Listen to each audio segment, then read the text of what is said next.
Hello, everyone, and welcome to a brand new episode of Constructive Criticism. I'm your host, Easy, and I'm joined by everybody's favorite poison dart frog, Mason Clark. What up, what up? And a man who would never have a sideboard buddy in his life, Abe Stein. You know what? I feel like I do have sideboard buddies. They just disguise themselves as sideboard cards. They're just castable. They just disguise themselves as real sideboard cards. Yeah, Sunny Silence ain't solving your affinity matchup, but Abe's got it there, and he's like, "This is No. We'll talk about that. Welcome everybody to episode 578 of the show. We're excited to be here. Today we are talking about something that is deeper than my heart. As somebody that has done this many times in multiple formats, and that is building a gauntlet. We're going to dive right into it this week. Mason, what's a gauntlet? A gauntlet is like having a bunch of decks to test against for like your specific matchup, right? So sort of imagine you have like, the front page of MTG Goldfish printed out. That way you and your friends can all, play matchups and try and solve problems. Yeah, this is something that, I don't know, before the era of online Magic was kind of like the de facto way that teams would test to gain information and tune their lists. Abe, what is a gauntlet to you? Yeah, I mean, I think that its simplest form, a gauntlet is just the curated list of decks that you think you have to beat and get through to really have a chance in the format, right? Or like what you're going to expect to play against in your local metagame.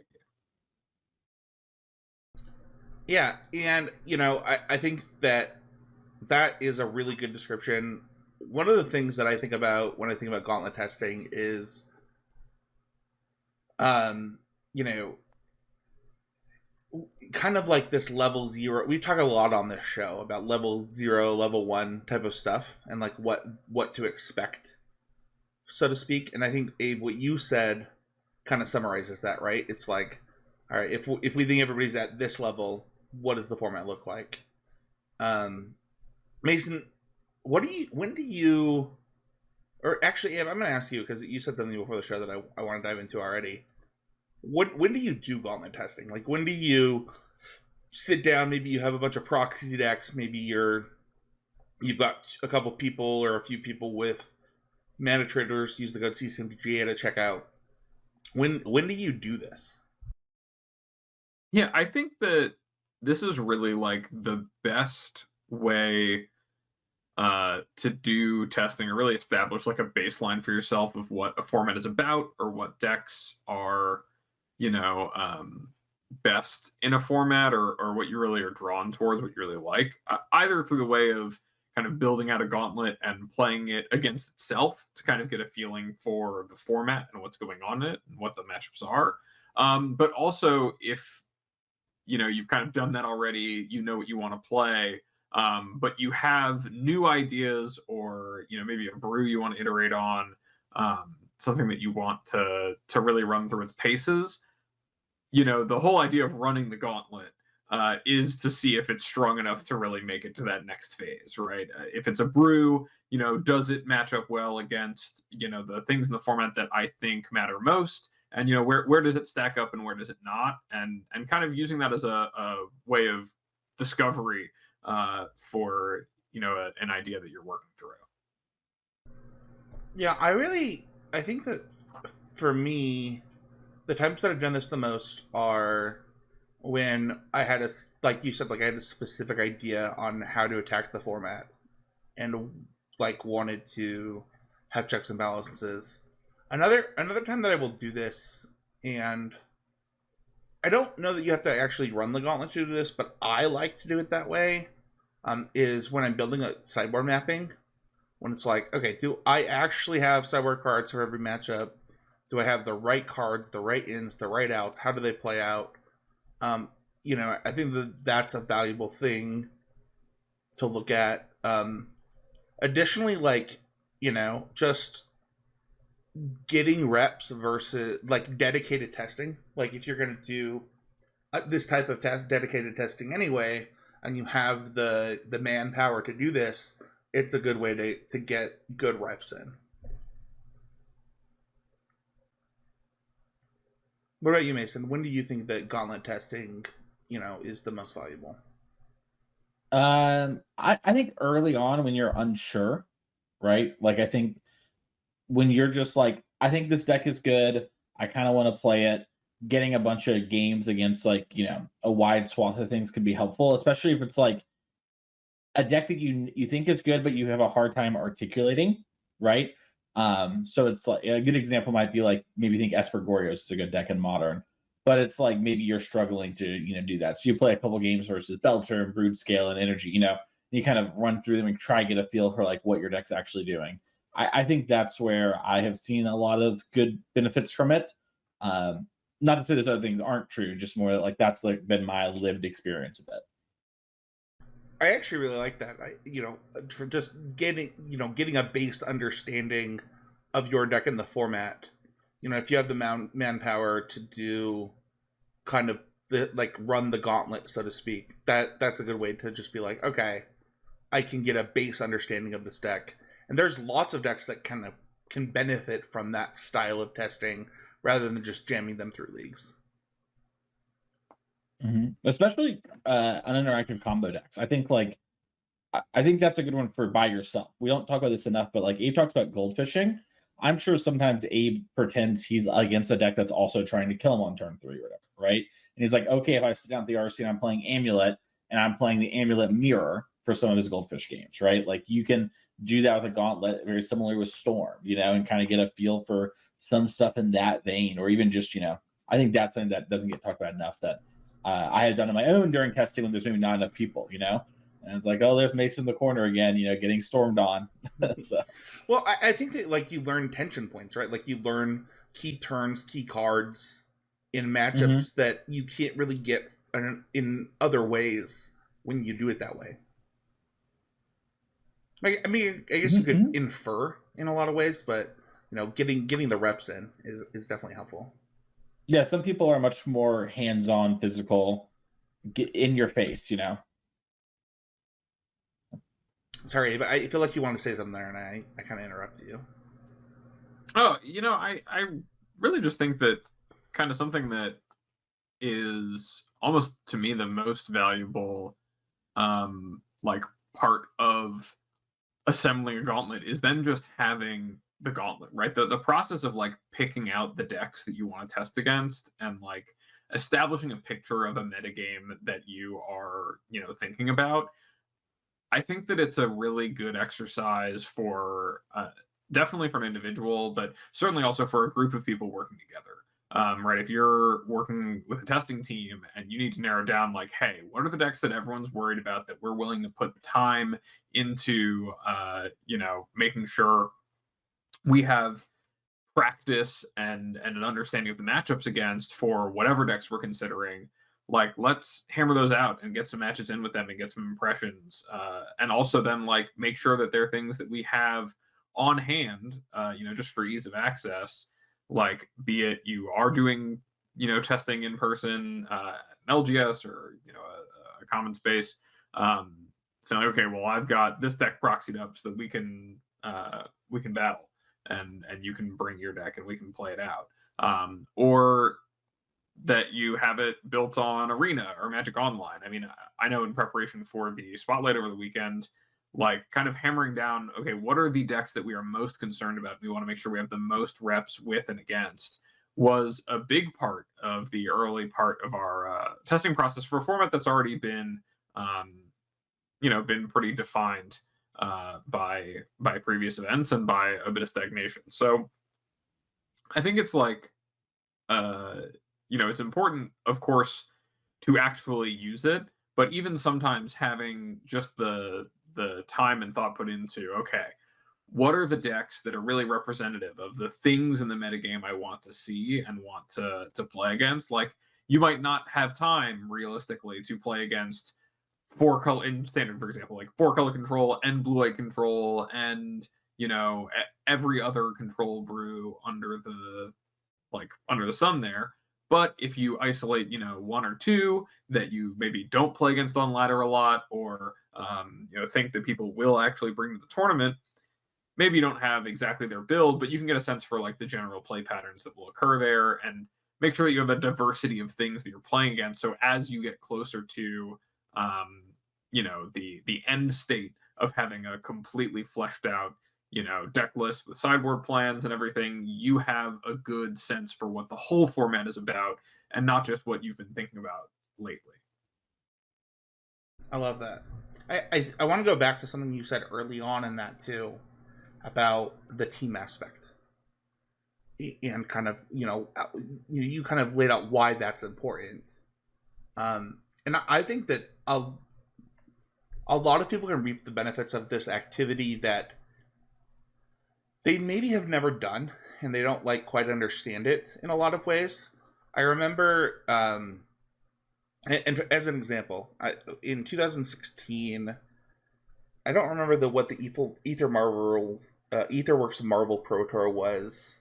I think it was the one before Honolulu. It was either the one before Honolulu or the one... Yeah, I think it was the one before Honolulu. Or maybe it's one right after it. Or maybe it was Honolulu. Anyway, regardless, our team, the CCMTG team, the team for this podcast, is Michael. I think the players qualified were Michael Hinderrocker, Danny Cathro, and Casey Bloodworth, and I think we had one more that tested with us too. We sat down after we had 2 days in a testing house. It was my house at the time. And then we actually sat down and just put pen to paper, so to speak, on a TV. We screen shared and just built what the best version that we would think of every deck that we had tested that seemed to be viable. Then we re-proxied all the decks to test with from then on out. And from doing that, one of the things that came out of that was the Marvel deck was really good. It was really strong. We started basically on the version that Channel Fireball played, and ended up with Mirror Tech. We thought more people would discover it. It was what's the word, Mason, when an entire deck is one, a block, they used to call them block monsters. What do they call them now? Do you mean in biome? I'm confused with what you mean. Just everything's in one set. The whole. No, let's keep moving. Anyway, sure. Anyway, so we just thought other people would discover it, and the activity of building out those decks made people really prepared. I think everybody debuted that Pro Tour. I won state championships with the deck. It was beneficial for a lot of people. And I don't know that you get that outside of what Abe said of the activity itself of building the gauntlet. I guess a little, someone who doesn't have people in their life to test with, do you think doing this similar thing but just looking over deck lists and being what's the rough shape of these decks that I like, and trying to get an idea for that is helpful for listeners? Because lots of our listeners, as I experienced from coaching, don't have anyone in their life they play Magic with. Sure. Right? They have maybe one person that's local to them that they hang out with, when they go to the events. But what do you think is something that someone who's maybe on their own a bit could do? I think that you could build a gauntlet yourself, the 10 decks that you believe the metagame looks like, right? Mm-hmm. I also think a gauntlet doesn't have to be as big as 10 decks. For example, definitely not.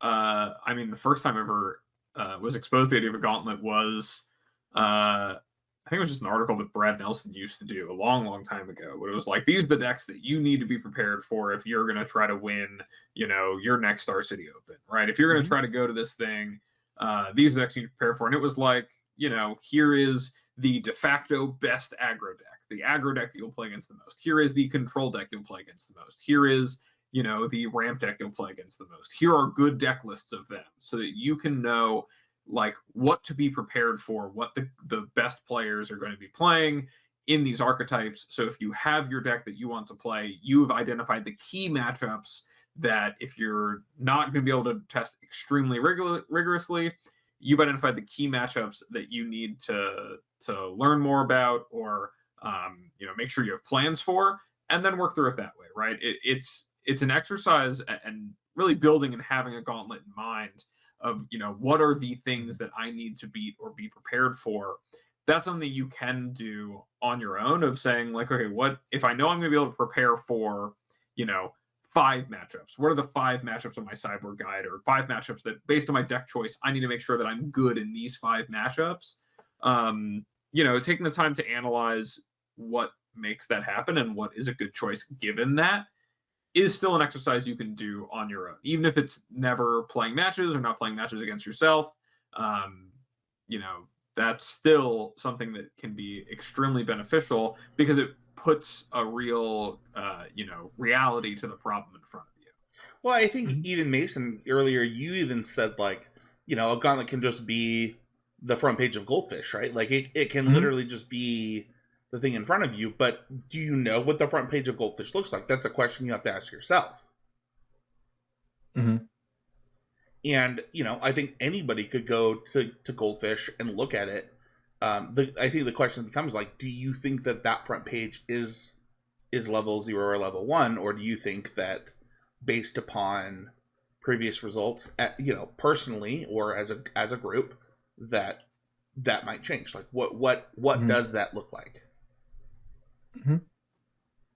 My question for you guys is, let's say that let's say you got 2 more people. Where do you find lists? Do you create the lists? Do you copy pasta? Like, where do you get the lists for your gauntlet? I'll start with you, Abe.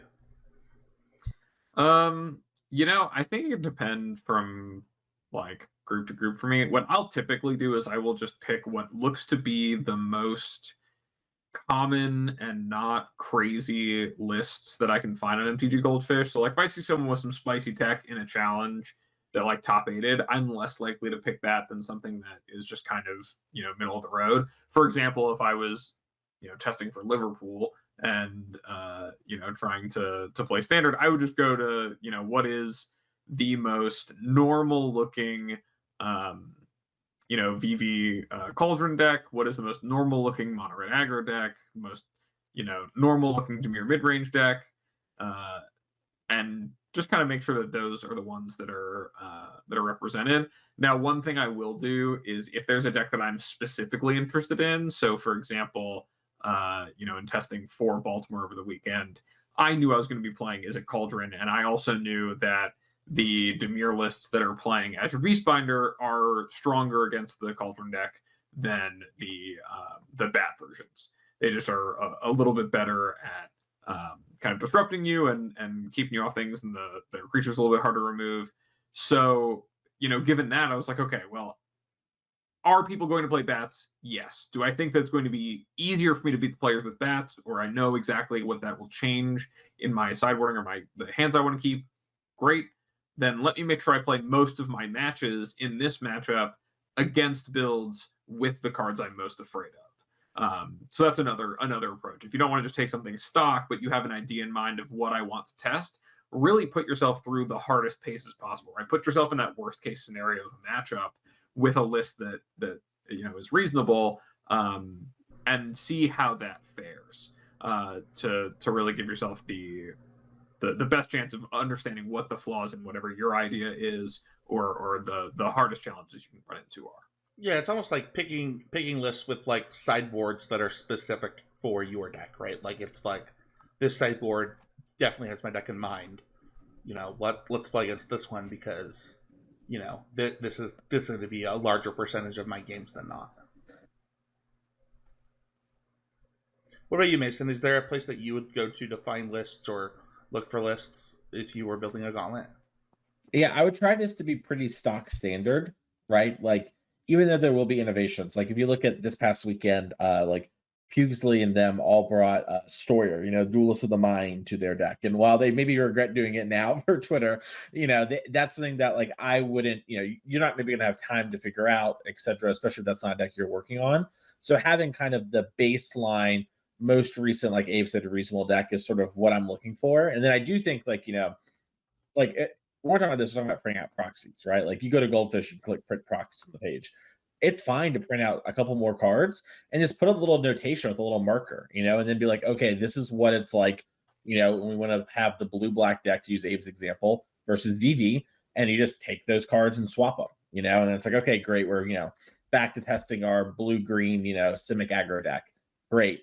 Swap back over to stock. Let's see how that feels, Okay, do we think this other build's significantly better? Well, maybe that should be the default build now. Okay, in theory, as you're testing, it's probably a couple weeks out, stuff's going to change, so feel free to, like, kind of change your deck.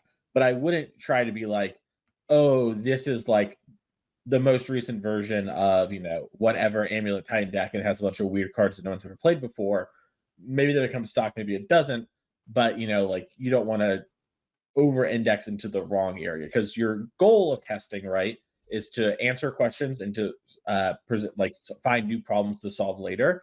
And the kind of stock generic-y stuff is going to do the best at figuring out the most broad stroke stuff, which is what I think you need personally when you're using the Gauntlet. And then with time, you can kind of hone in. Well, I think what you just said goes into our next point, like, really well. And you just said the goal is to solve problems, right? The goal is to identify and solve problems. So, like, what do you do? Let's say you're running the Gauntlet, Mason, and you've identified a problem, right? And now I have to adjust my deck to attack this problem. Do I have to run the Gauntlet again? Like, how do I attack after I've identified a problem, made an adjustment? Yeah, so this goes for all testing. I think, the point of testing is not to win or lose and tell me your ratio of, like, oh, I 10-0'd or 5-5'd or whatever. It is to play the games and try and figure out what matters and what the problem cards are, or what the problems of the matchup are. So, for example, Abe and I are playing Mono Red versus VV Cauldron. I have a Razorkin in play. Abe had never seen that card before, and he's like, wow, having no damage-based removal and cutting down into the Flood Moss has made this a lot harder. I can't get this card off the board. And it can be as simple as noting that. And just because that one problem exists doesn't mean Abe should totally change his entire deck, right? That's just, there's always going to be a give and a take, right? Opportunity cost of any card is the chance of another card. And so it might simply be that at the end of all the testing, Abe goes, yeah, not having Torch the Tower in any number of my deck felt awful. I want to have some of them. And the first sort of moment of Razorkin kind of presents that question. He kind of knows the answer. And then later he needs to figure out, is that one that I want to worry about or not? Right. And then maybe he plays other matchups, and in a healthier format, there are more decks to consider. And maybe he does the math and he's like, you know what? There's just not enough things that Torch the Tower hits. I'm fine just having, Into the Flood Maw or whatever. That card's going to be a problem. It's always going to be a problem somewhere. And, like, that's kind of a very, very abbreviated version of what I think, like, the point of the testing of the Gauntlet is. And testing in general. I love that. I think that something for me that I think about is, like, if I'm going to change a sideboard card or something, like, I like to do my sideboard mapping, so to speak, during something like a Gauntlet run. Like, it's really helpful for me to be like, all right, let's play this matchup, this matchup, this matchup, or, like, let's think about these matchups against this Gauntlet. And if I'm going to change, like, a sideboard card or a main deck card, I think that it is often for larger problem reasons than just, like, this specific matchup. I think often for me, if I'm changing something like my land count or my, the number of this effect in my deck, it is a holistic problem that I'm trying to solve. And once I'm attacking a specific problem, I don't know that I need to, like, redo everything. I just need to check in, so to speak. Yeah, I think that's just kind of a general testing process thing, right? Like, the Gauntlet, and really kind of playing through your defined metagame that you are focusing in on through the exercise of kind of building and working through a Gauntlet, like, that is establishing a foundation and a baseline for you to build off of, right? So if you come back to it, maybe you have a deck you've run through the Gauntlet, and then you're like, okay, well, let me make some changes and come back to it. like you should have a pretty good idea, like Mason said before, right? You're looking to solve a problem or build a plan.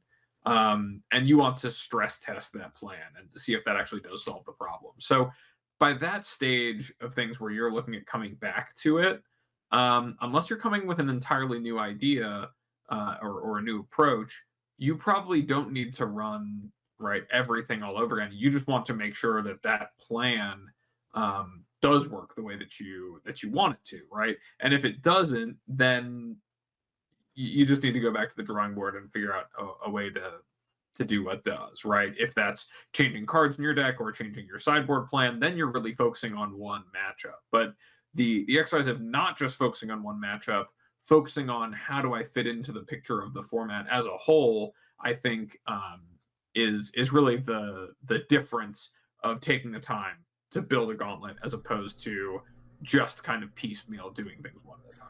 Yeah, I love that, and I also think that what you just said about like you're not gonna get like 1,000 games versus the gauntlet, right? Like you're gonna get, I mean, I've done this a lot, like 100 games versus the gauntlet. That's like a good number of games, and or matches, I should say.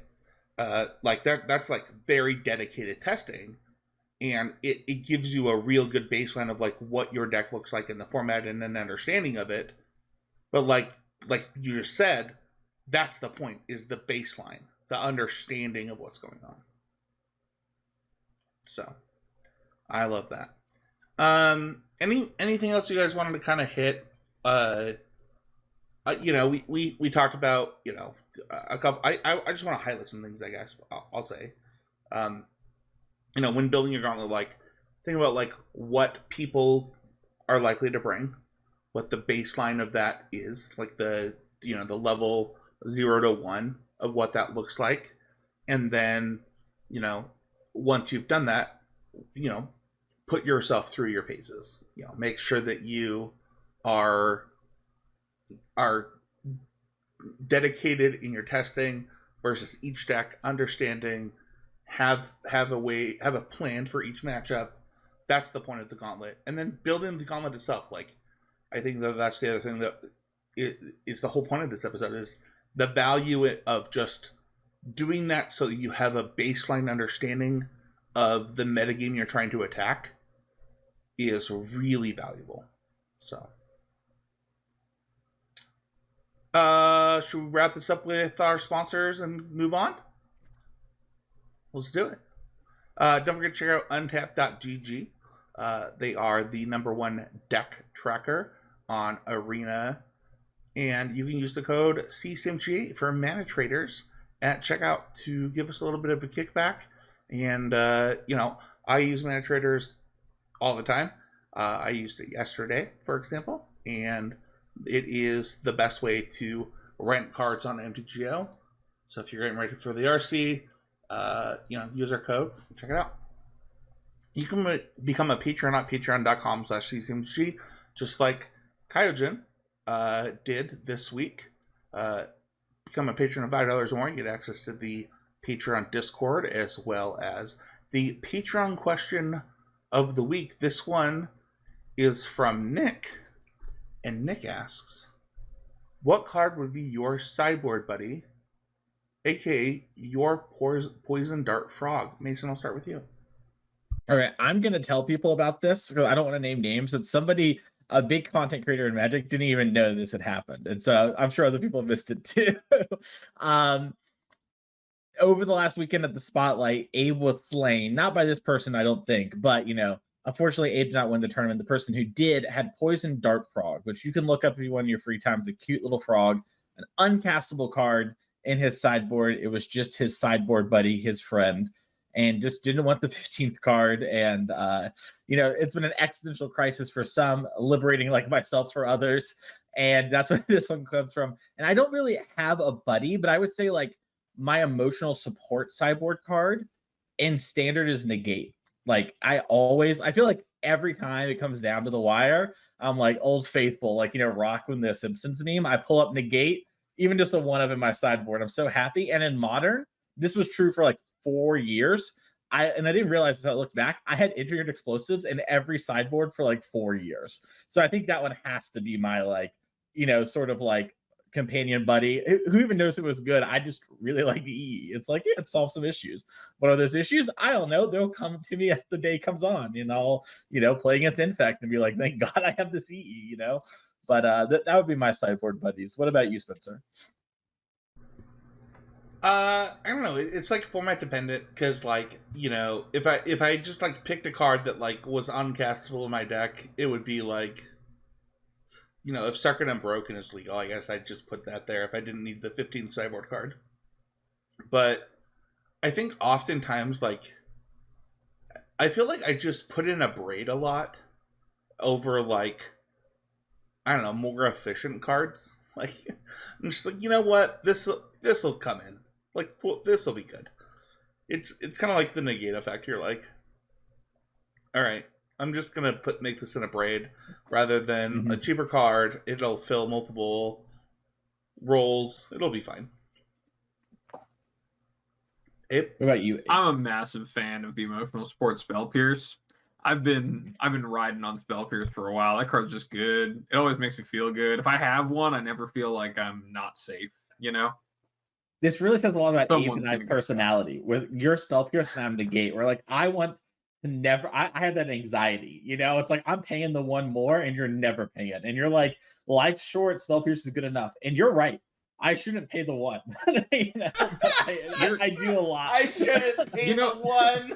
Name one control deck where negate has been better than Spell Pierce for most playable decks in the last, like, I don't know, like 5 years. I feel like Spell Pierce just like does what I want it to do. I need to counter their big non-creature spell. Boom, done.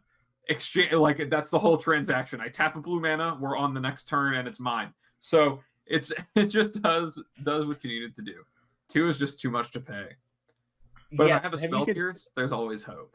But have you considered that I'm going to unfortunately have a bad habit of not closing the game out, so the game will go long, and I need them to not be able to pay 2 mana because of that?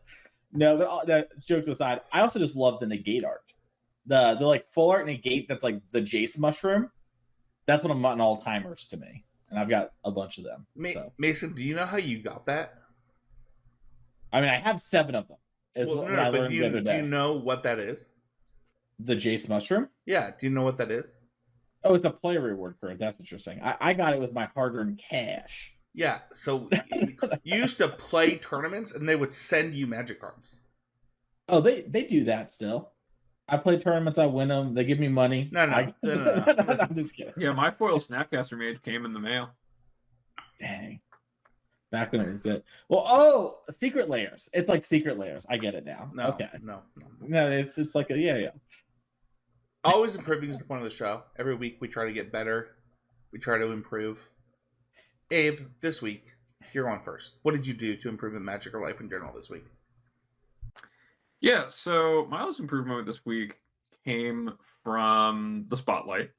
As Mason mentioned, I did get felled, not by the Poison Dart Frog, although it is funny that my round 3 and 4 opponents played against each other in a win-in for top 8 on day 2, which was on camera, which was pretty interesting.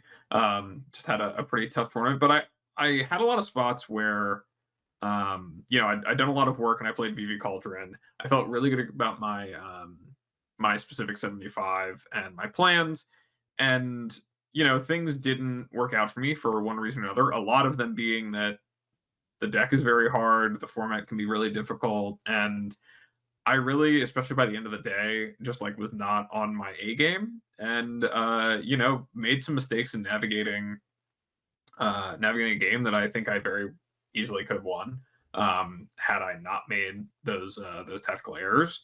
And in spite of that, maybe disheartening feeling and whatever, I never really gave up on the work that I did. I didn't succumb to the instinct to be like, oh, well, I need to change this or that, or I saw people doing this and they had this tech, and now I'm playing, on Sunday I'm going to play these other side events. Let me update my deck to this someone else's list. I was like, no, I felt really good about my deck list. I felt not so great about my play. And so I just ran it back. I still had that same confidence, and you know, at the end of Sunday, I had 5-0'd a race queue using the same plan for the mirror, the same, you know, plans for every other matchup, the same 75 through and through, and you know, not giving up on or discounting the work that I'd done leading into it, and just being confident in the work that I had put in did pay out for me, at least with something in the end, which I don't know, it's easy to kind of feel like you did bad work when you don't have the result you want, and therefore go and copy someone else's work. Like I could have gone and figured out, you know, what's up with these duels to the mines, you know, copy Dom Harvey's list or whatever. But no, I felt good about what I'd done, and you know, stuck to it, and that I felt really good about, and I felt really good about the work that I did leading into the event. So I did a like fist pump like cheer. I was on the couch and I'm sitting next to my wife, and I'm like, you posted that in the Discord. She's like, what just happened? I was like, hey, Parisi cute. She's like, I don't know what that means. I was like, yeah. And my wife is very good at knowing what's going on in Magic, but like the new stuff is like not as like in her when you get brain. into convention only event styles, Yeah. you know, it's a lot. She was like, I don't know what that means. I was like, he qualified for the RC. She's like, oh yeah, go away. She was like she was happy for you. But I totally fist pumped when you posted that. So I think that I've also done this. I remember a GP once where I played the GP and decided it was like, do you guys remember when like GPs like that you couldn't actually top 8 with your day 2 record? Like you could make day 2, but like there was no way you were going to top 8. Yeah, where you had to go X Yeah. and 2, but X and 3 Yeah. made Oh, day I 2. think so. Yeah. Yeah. I remember. So I remember dropping from a GP and playing the Sunday Super Series qualifier or whatever it was called, and then made the finals of that instead. It reminds me of that, Abe. It's like, you know what, you put in the work. Like I don't need the pro points. I don't need the cash. Let's just try to do the best we can. So, what about you, Abe? Or Mason? Sorry, I'll go again. Abe, double down. I have to say, it is so funny, the sanctity of the show notes, except when it comes to always improving. It's always like all arms on, like all hands on deck. Anyone can be next. No, but jokes aside, my always improving moment comes from a conversation I had with a friend over the weekend where they were really struggling with sort of like their journey in Magic and kind of where they've been, and like not quite being at like the level they want to be despite putting time in, etc. And you know, they were kind of talking to me and they were like, why is it that you just don't mind it as much? You know, like why is it that like you drove all this time, and it's like, yeah, it sucks and you acknowledge it, Mason, but like why is it that, you know, it's not the end of the world, like, you know, blah blah. Is it because like you've done stuff, like, you know, did it feel this way before? And you know, I told him, I was like, yeah, like there's a little bit of like, you know, you get your first RCQ win or whatever, where PPTQ back in the day, you get a monkey off your back, right? But what it really occurred to me from talking to them, and it helped like crystallize something to me, was it's an opportunity, right? Like this struggle is like the cool fun part. Like getting the win isn't even really the fun part. It's the improving and all of that. And kind of having that conversation with them really made me appreciate just sort of all of these endeavors and things a lot more, and help crystallize like, yeah, some see this as a burden, but this is really an opportunity to grow and improve and push yourself. And like we talk about improving in life, but like handling the little things too, you know, like, oh, you know, your car, you know, has like a flat tire or whatever, nothing you could have done, you move on, right? Because you've done and dealt with a bunch of BS in the past, you know. Something doesn't quite go your way, you get cut off, you get stuck in traffic like Spencer today did, you know, like sometimes things just happen and it's just not the end of the world. It's like, yeah, it's cool, we keep moving, right? And I don't know, it's really helped, and really like the more I thought about how much better I am as a person, and just in general, like as a gamer too, but like just in general, I've improved so much by engaging with Magic, really embracing it and really like, taking the challenge head on. And it really reminded me of a quote that I heard a long time ago that I wish I could remember the exact quote, but basically it comes down to like, you only get to do it once, so enjoy it. And I think that's just so true of like your first Pro Tour qualification or your first RC or your first RC qualification. Like you get to do this and like the struggle might be really hard, but eventually you will qualify and it's going to feel awesome. And I don't know, just really kind of spoke to me and felt awesome to like kind of reminisce and think about that and remind me of how much this has been a great thing in my life. So, dude, you're gonna make me cry. Mhm. I really like that one. Sorry, I'm trying not to cry. Magic is really cool. I'll go next because I'm the last one, and I'll just back to Abe. Back to I took a break from Magic this week because it was fall break for my wife, and it was really cool. But I immediately dove in for the Patreon testing team that we have for some of the patrons that have wanted to get form a testing team, and it's been really cool. Like I got to play a bunch and really think through things, and being a better coach and teammate, regardless of my life situation, is kind of my goal. And I really felt like the last 48 hours I've dived into that, and I'm going to continue to do that, and seeing already the benefits of that, from the updates to the deck lists, the understanding of the matchups, things like that. I think it's already speaking volumes. So, long story short, if your goal in Magic is to help others improve, you have to dedicate time to that, and I really feel like I've been doing that. So, yeah, That's awesome. you can join the conversation by joining the Patreon Discord. By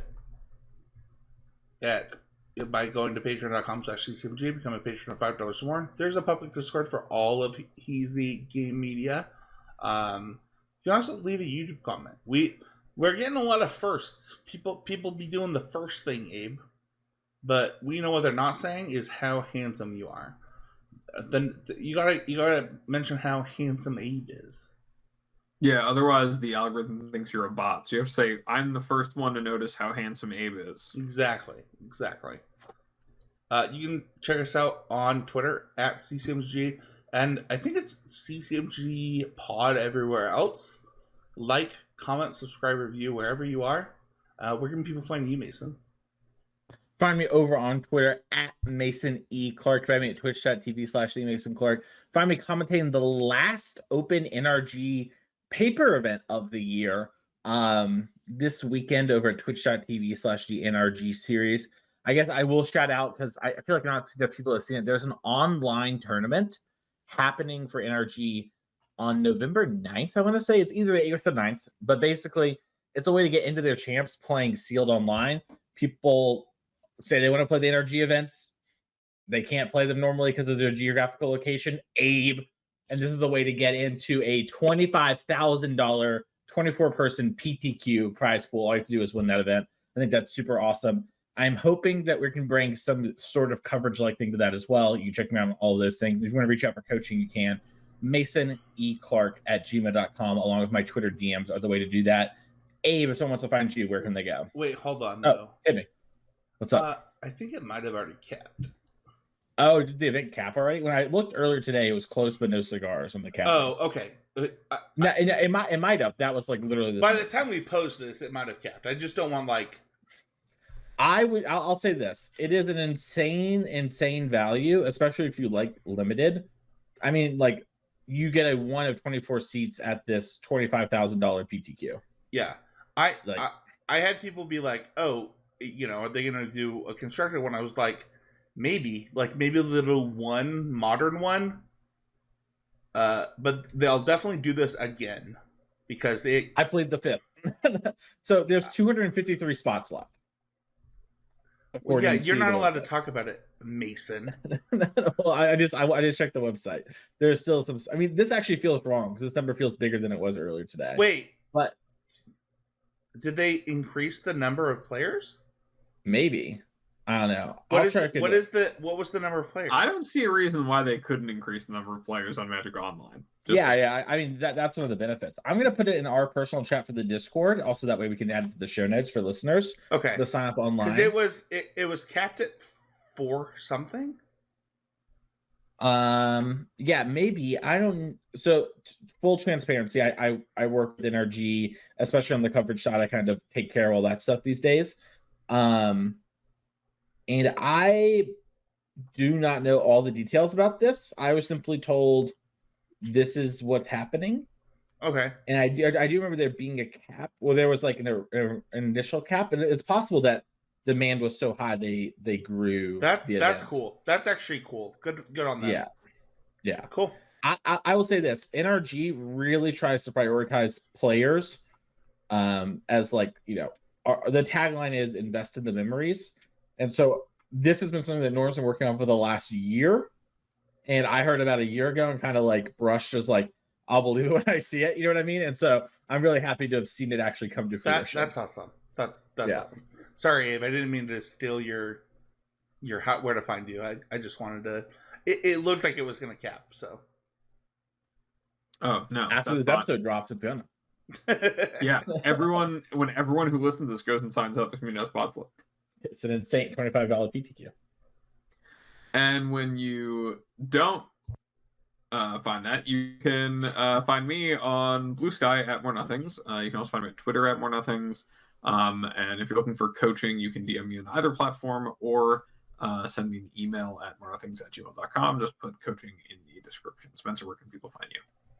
Yeah, you can find me on Twitter at He's a Game. You can find me on Blue Sky at Spencer13H.